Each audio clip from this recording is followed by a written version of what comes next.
We hadn't seen the Eater of the Worlds for some time in the WWE, not since August last year, but recently, some 4 weeks ago, Wyatt returned on Monday Night Raw, revealing a different side to him.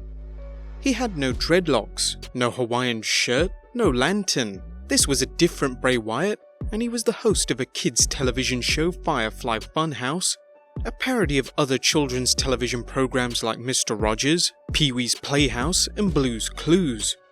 The Funhouse featured Bray Wyatt, of course, together with various characters we saw in other promos weeks before revealing the premise of the show. They were puppets that include Mercy the Buzzard, Abby the Witch, and Rambling Rabbit, as they all spoke alongside Wyatt during the shows. Over the course of 4 episodes, Wyatt has tried to suppress the darkness that lurks within inside of him.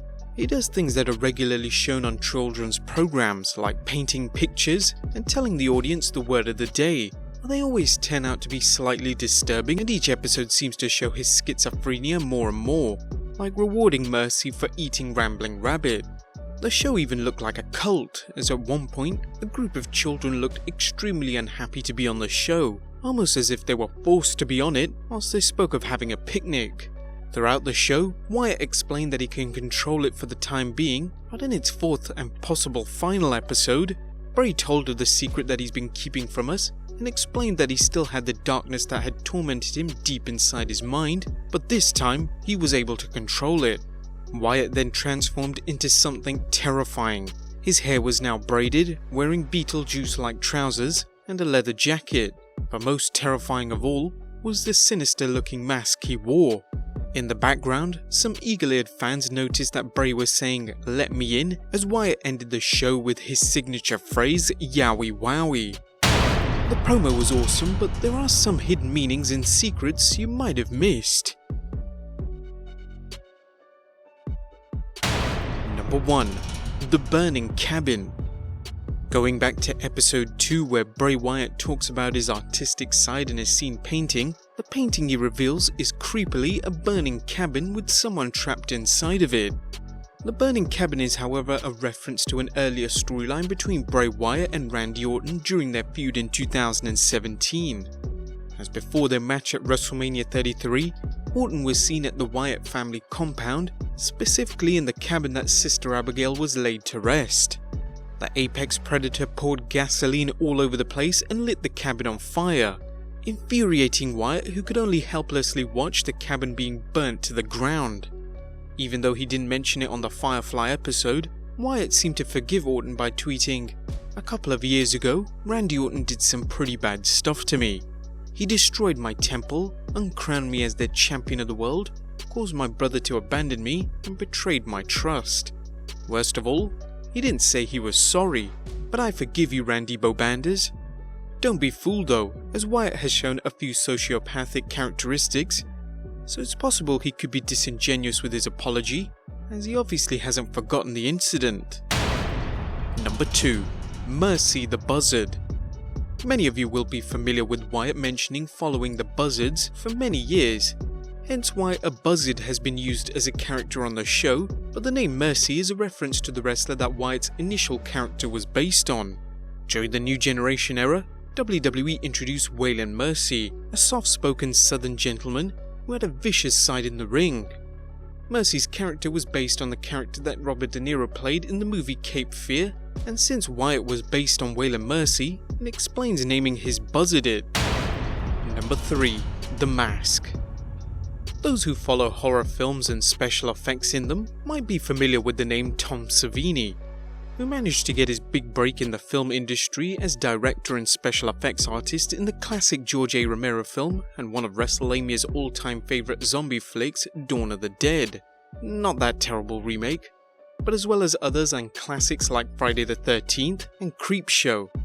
Why are we mentioning this? Well, Savini had a hand in making the mask that Bray Wyatt wore during the episode. In a tweet, he mentioned, "Yowie wowie, new mask for WWE superstar Bray Wyatt created by my team. Supervisor Jason Baker, special thanks to Mandy Simpson and Elle Farrington." It just goes to show that WWE have put some serious work into this gimmick and didn't just try to dig out The Undertaker's phantom mask from the warehouse and paint it red. The look seemed to be inspired by DC Comics' New 52 Joker, as he bears a similar resemblance with a wide smile, lipstick and dark eyes with serrated teeth. WWE have no doubt spent all their makeup and promo budget with Wyatt, as it seems that they were only able to round up a few cents for Rawley's face paint and mirror for his new gimmick. Number 4. A heel and a babyface. From the promo, it's obvious that Bray is suffering from schizophrenia, as at times he stares blankly into the camera, no doubt trying to suppress his dark side. However, where does he fit in the WWE's realm of heel and faces? His act as a children's television host suggests he's a babyface, but at the same time the look and feel of his alter ego suggests that he could be a vicious heel. However, what if he could be both? There hasn't been many instances in WWE history of a character that has played both, only that of a wrestler turning heel or face, hardly one who plays both at the same time, as only a few come to mind. The personalities of Abyss and Joseph Parks in Impact Wrestling, Drake Maverick serving as a heel manager on Raw to AOP but then as a face as general manager on 205 Live. Another is in 2003 when Vince McMahon would be the villain against fan favourite Hulk Hogan on SmackDown and then show up on Raw as a babyface to try and combat a heel Eric Bischoff for ruining the show. And even if you look into WCW's history, you might recall Lex Luger when he teamed up with Sting, pandering to the fans when face Sting was looking, but then immediately not caring when he turned around, although that was just simply to fool Sting. It could be possible for Wyatt to take the two-face role where no wrestler has truly taken it. Wyatt could appear as either the children's host in some matches as a babyface, but as a demonic heel in others.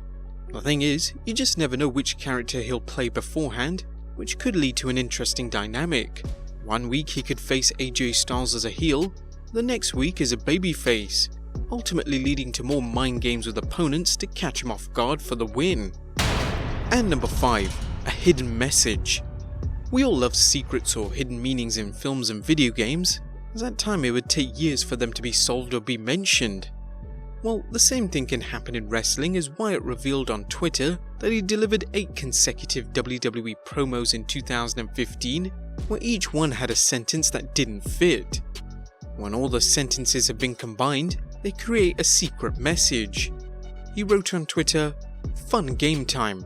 Bet you didn't know that in 2015 I did 8 consecutive backstage promos where one sentence didn't belong in each of them, but together they make up a secret message. No one ever found it. You guys never look hard enough.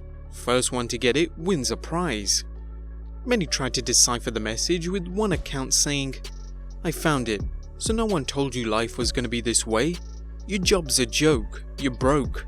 Your love life's DOA. It's like you're always stuck in second gear, when it hasn't been your day, your week, your month, or even your year." Sadly, this wasn't it. Nobody managed to complete the message. Last night, Wyatt revealed a secret on social media, and it reads, "What makes you smile? I know you're listening. Let me in. We don't belong here. What happened to you was such a tragedy. Limbo is no place for a soul like yours. I believe I've found the answer. The angel with the burnt wings is waving you on home." Whilst this still makes zero sense, it could be linked indirectly to his new gimmick. Obviously, Wyatt can't predict the future, knowing that he would have this gimmick in 4 years' time, but perhaps this secret message could be used in his current gimmick to remind himself of the old Bray Wyatt, in case he ever needed to revert back. Now it's out there, but nobody really has any idea what the true meaning behind this is.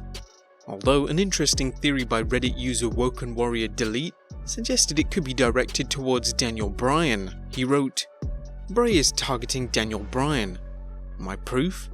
He just wants you to come home. Rowan wants Bryan to rejoin the Wyatt family. The FireFly Fun House kids show is so Birdie Danielson will watch it. The promo mystery? What makes you smile? I know you're listening. He just wants you to come home. Where do we go when we die? Limbo is no place for a soul like yours. The angel with the burnt wings is waving you home. I wonder what you think about when you close your eyes. How long is it that you think you can hide from me?" Whilst he managed to pick some sentences that were right, many were still wrong, but it kinda makes sense. Wyatt's promos have aired on both SmackDown and Raw, so he could be on either. What do you guys think about it? Is it Bray being random, or does this have a significant meaning? Let us know in the comments down below, subscribe if you haven't already, and I'll see you next time with some more wrestling content.